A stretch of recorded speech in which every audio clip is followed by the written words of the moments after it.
Good afternoon.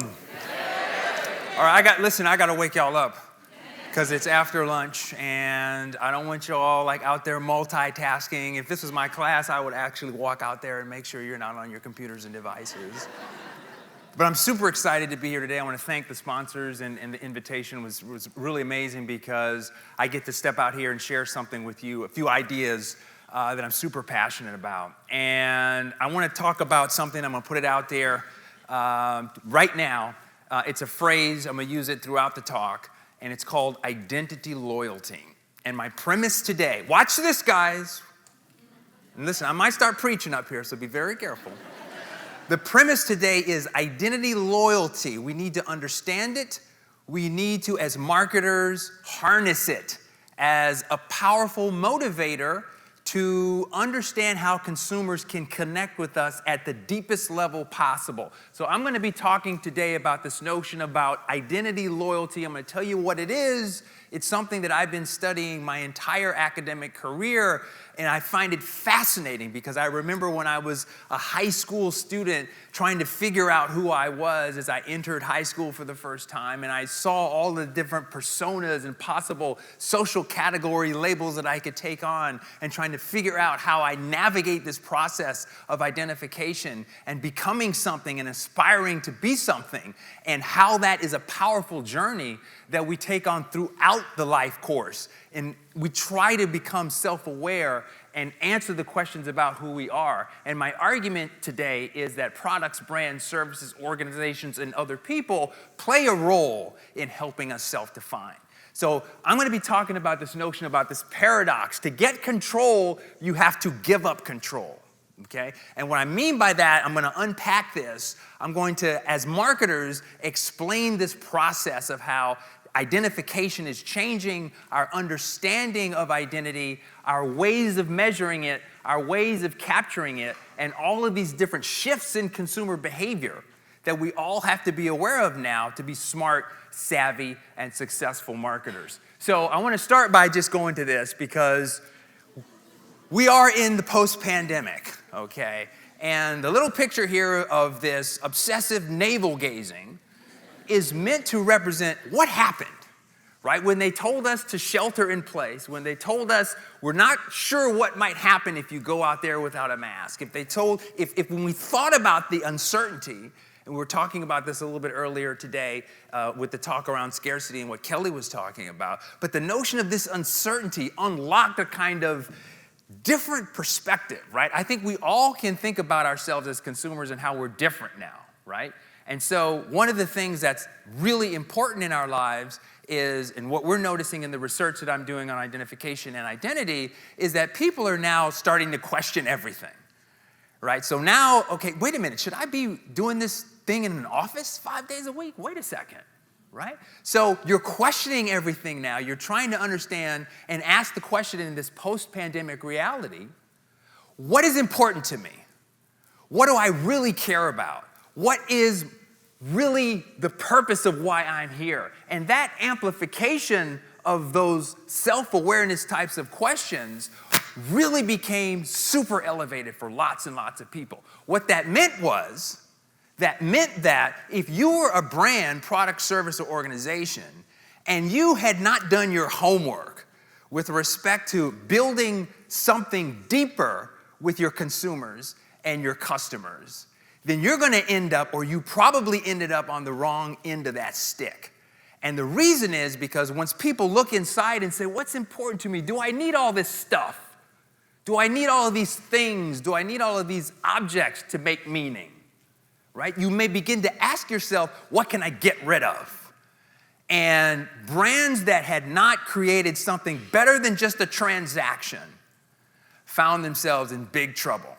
Right? So the question becomes, what is it that they should have been doing in this notion of self-expression to be able to connect with consumers and customers in a much deeper, much more powerful, much more robust and self-expressive kind of way?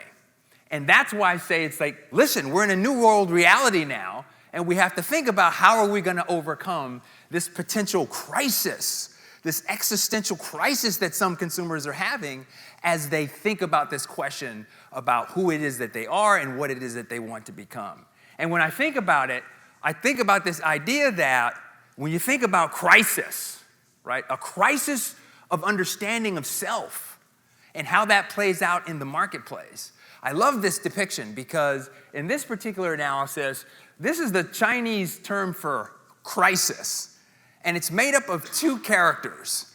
One character roughly stands for danger, but the other character roughly stands for opportunity. And the point here is that as consumers now are thinking very deeply about how they redefine themselves, this is our opportunity as marketers.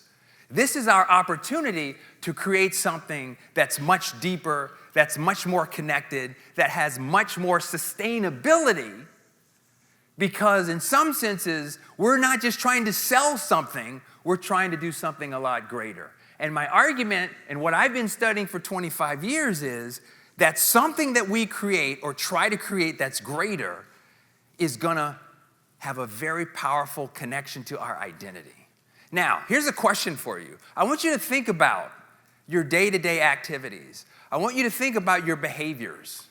I want you to think about your thoughts, your actions, the tasks that you do, the things that you do in your day-to-day life. They could be very important things, they could be mundane things. And what I'm going to suggest to you is this. Now watch this. There are almost no behaviors that you can engage in that somehow do not have some kind of communication about who you are, either to yourself or to other people. And so the power of identity is that we walk around with it all the time. The choices that we make, right? The foods we consume, the clothes we wear, the cars we drive, the people we interact with, the hobbies that we do. They're all a part of this collection of self-reflection. So as a marketer, what I say when I talk to companies is I try to get them to understand, listen, this old approach is out the door. This historical way of simply trying to make an argument that I've got the best mousetrap, I've got the best features, I've got the lowest price, is not gonna always work, okay? The historical approach about trying to create a transaction can be contrasted with what I study, which is called this identity loyalty approach, okay? So what is identity loyalty? Identity loyalty, it's a certain kind of loyalty, by the way. It's a special kind of loyalty with a capital L. Why? Because it reflects self-expression, right? So you can look at a consumer's purchase behavior over time, and you might see that person has bought the same thing. You might say to yourself, wow, when I'm studying their panel data, they're loyal, but they might not be. Why? Why might they not be loyal? You tell me. They purchase the same thing over and over again in a series of behaviors. Why might they not be loyal if I want to characterize them as loyal? Habit. Come on, guys. Inertia. Maybe they don't care. Maybe you're doing something in this transactional space where they say to themselves, well, that's good enough. I don't want to think about that purchase anymore, right? That can happen in lots of different categories where I didn't create a relationship. I didn't give them a reason to self-express, right? So if I have this transaction and I'm the green bottle shampoo and the person buys my shampoo over and over and over and over again, and I'm like, oh man, I'm excited. I got a loyal customer. And then I change the color of the bottle and they stop because they couldn't find me in the shelf. And this happens, by the way, that I've made a mistake because I thought loyalty was loyalty and it's not. What I'm saying to you all is identity loyalty is something more powerful. Identity loyalty is when the product, the brand, the service, the organization transcends what it does, transcends the simple utility of the features to make a connection with how a person wants to define who they are and wants to become a certain type of person. Now think about that. Think about that. The product is no longer just a product. It's a symbol of self-expression. And my argument to you is that if you're able to transcend just the stuff, you're going to make a very powerful connection. And by the way, I love this logic because this is logic. I don't know if you guys know of this particular TED Talk guy by the name of Simon Sinek. You know this TED Talk? I believe last time I checked, it was the third most watched TED Talk of all time. You should go check it out. He said people don't buy what you do, they buy why you do it. And inherent in that statement is this notion of not just making an argument about I've got the best stuff, but trying to make an identity relevant argument so people will say, you know what, I want to be a part of that tribe. I want to be a part of that community. I want to be a part of that family, right? And the great brands, the great iconic brands are the brands that are able to do this. Raise your hand if you're in the Apple ecosystem. Yeah, lots of people, okay? Raise your hand if you do that other thing called Android. Yeah. Now, this is fascinating to me. This is absolutely incredible to me, right? And by the way, we talk to Apple loyalists, and they are so passionate.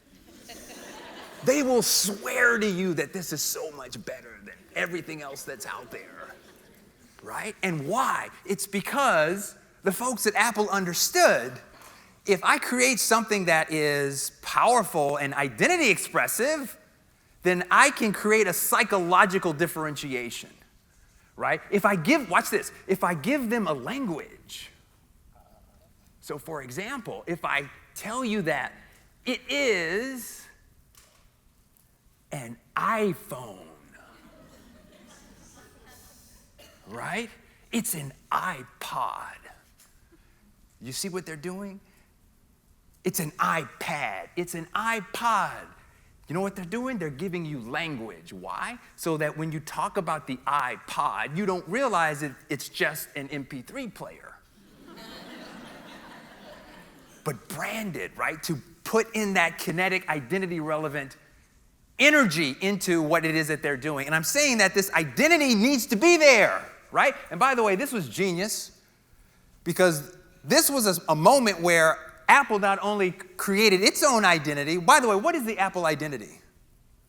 Yell it out. Cool, young, fun, hip, creative.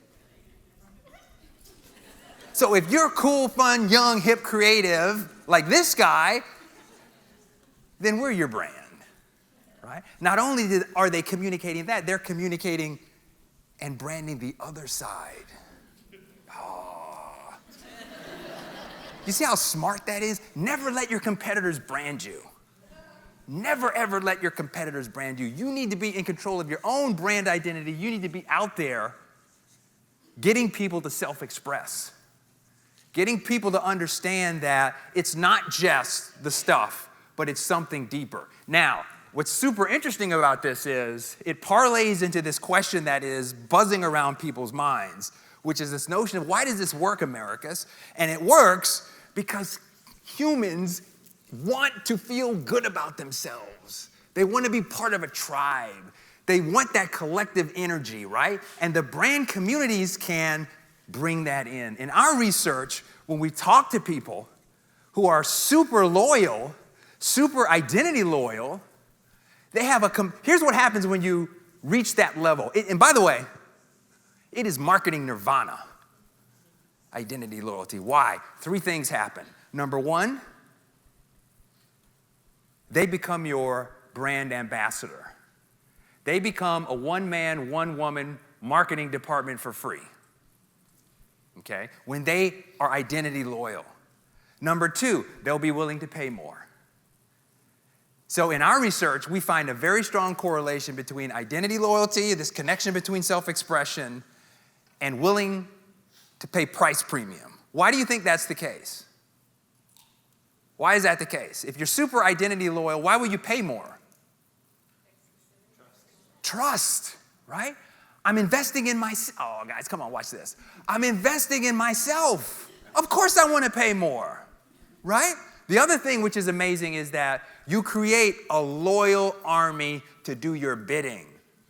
So if someone comes out and says, Apple sucks, right? The tribe immediately comes down, order 66, go get that person.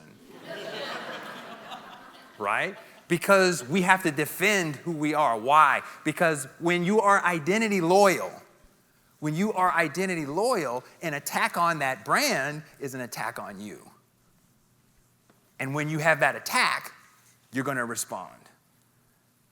So again, when the marketplace is out there and you're trying to create resonance and emotional relationships with people, consumers, you have to be thinking about this identity.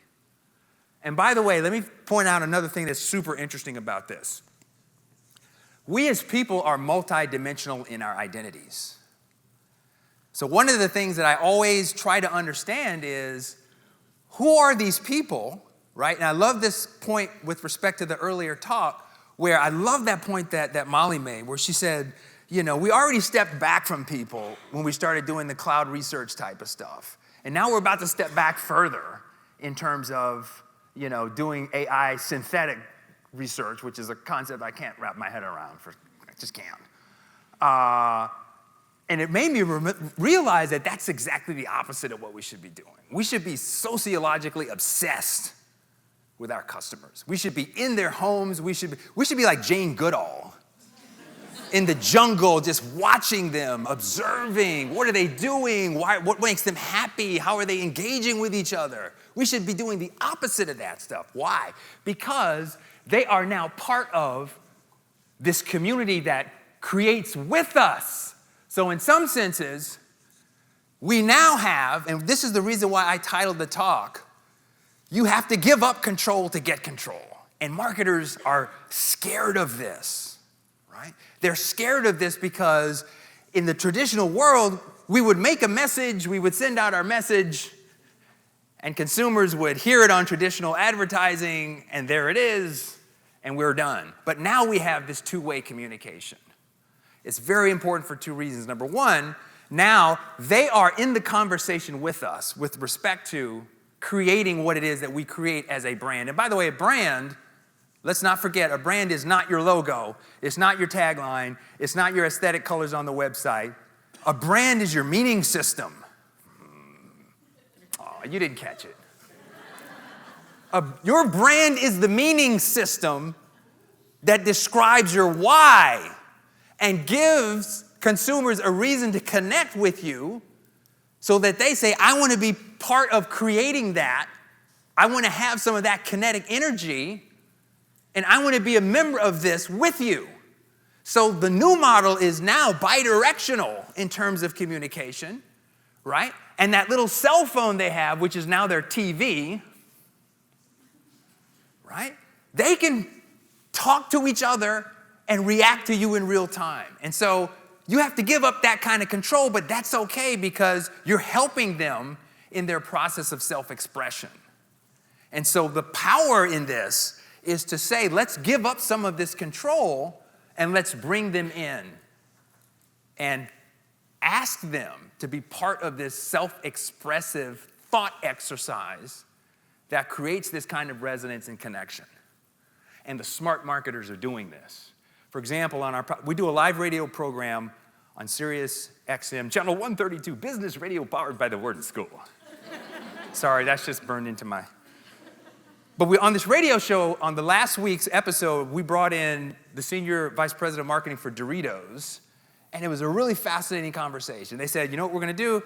We're going to let our consumers design our Super Bowl commercial. Whoa, do you know how much this costs? Yes. We're going to give a group of people the tools. We're going to, watch this. We're going to open up our brand assets. We're going to let the creators go create their best Super Bowl commercial. They're going to send it to us. We're going to vet them all. We're going to bring in industry experts like Y&L folk and other folks and consumers. And then we're going to figure out the top 25. We're going to take the top 3. We're going to run them during the Super Bowl. And we're going to pick, and the audience will pick the winner. And the winner gets $1 million. It's like, holy shit. That's so different, right? And it's like, if you think about it, $1 million, right? $1 million to the winner. But think about the tens of thousands of loyal. By the way, there are people who are out there who got married with Dorito-themed weddings. Okay? They know that red bag, okay? But the point being that the risk to say, like, you can put your brand out there, look what will happen, but think of the kinetic energy in the community, co-creating this thing, putting this commercial up there, and think about how much is going to be shared and discussed and talked about, the earned media that's going to happen because of that. Incredible type of stuff. So to give up control, you have to be thinking about this. You have to say, I have to let this consumer come in, and I have to let this consumer be a part of my process. It's scary, I understand that. But guess what? They're a part of the process anyway. So it's up to you as to whether or not you're going to have some kind of strategic control over that, because they're out there helping create the brand anyway, if that makes sense. So this is going to be important. Our research shows that when you allow this to happen, you allow this identity loyalty stuff to kick off, that you get these very powerful connections. They will wait longer for your product. They'll defend you. They'll pay more. They'll talk great about you. They'll do all of these incredible things for you. And all because they think that who they are is aligned with who you are. Does that make sense? That's super powerful. And I know people are going to say out there, they're going to say, well, Americus, yeah, that's Apple. Yeah, that's, Nike and Harley Davidson and blah, blah, blah, and Starbucks and so on. But that doesn't really work in the B2B setting. Yes, it does. It actually, the exact same aspects of what we're talking about, what we study in this context with consumer packaged goods happens in the B2B world. And we can talk about some examples of that. Deep connections. And if you think about it, it's not crazy, because in some ways, when you're talking about a smaller setting, I was just talking to, raise your hand if you're Cummins. Okay, thank you very much. Watch this. At lunch, I was having a conversation about the need to understand Ram truck drivers. And how do we get them to connect? We have ideas about creating some swag and some other, all identity conversation at lunch about software inside the truck. Oh, come on, guys. It's there, right? If we think about it, if we figure out how to harness these aspects, but we better be authentic is the point, right? Because consumers, this is another aspect in our research, they can sniff out fakery very easily, right? Our research shows that if you're trying to fake a transaction and pretend it's something more, you're going to get hosed, right? This is the reason why be careful with, quote, influencers. Because there's a difference between an influencer and an advocate. Oh, you didn't catch it. I gotta say it again. There's a difference. An advocate loves photography and doesn't need to be paid and is putting the stuff out there. You need to find the advocate and allow her to tell her story through what it is that you do and your why, to use Senechian terms, okay? And so the power of creating word of mouth is different now because of identity and the ability to create these communities, to get these conversations going. And by the way, more and more consumers want to know your why. How are you impacting the planet? What are your labor practices? All of these things that may have absolutely nothing to do with your business model are now in play. And people get nervous. They say, Americus, the decision calculus to do something that perhaps is ideological, that's dangerous, isn't it? Of course it's dangerous. But so is not connecting with your consumers, right? So in some senses, consumers are looking for this way to figure out, does my purpose align with your purpose? And yes, you might lose consumers who feel a different way if you take a stance on an ideological issue, let's say, that's out there. You will lose potentially some consumers. But the theory says net, the ones you gain back are going to be way more valuable. Why? Because they're not just with you now for the stuff. They're with you because they believe in your vision, your why, and they think it aligns with who they are. That's very, very powerful, right? So if you're Ben & Jerry's, right, then you're basically philanthropists who make ice cream. And the beauty of an example like this is like, yeah, there's sugar, cream, and milk in there, but there's also this other thing, right? And if this other thing resonates with you ideologically, then you say to yourself, wow, wait a second. When Breyers shows up and say, we've got better ice cream, or Haagen-Dazs shows up and says, we've got a cheaper ice cream, the identity loyal customer says, no thanks. You're not asking me to switch products. You're asking me to change who I am. And that's powerful because that's a very difficult thing to do. So identity loyalty works. Identity and thinking about how can I connect with my consumers in a way that's powerful, that allows them to self-express, that gives them language, that creates a connection that's not just about the transaction and the utilitarian features, but that's about other bigger, more grander questions of self-awareness and self-expression. And I promise you, if you pursue this type of a strategy, that you can get to a point potentially where your tribe will be so enamored with what you do, they will be willing to tell the rest of the world. Thank you very much.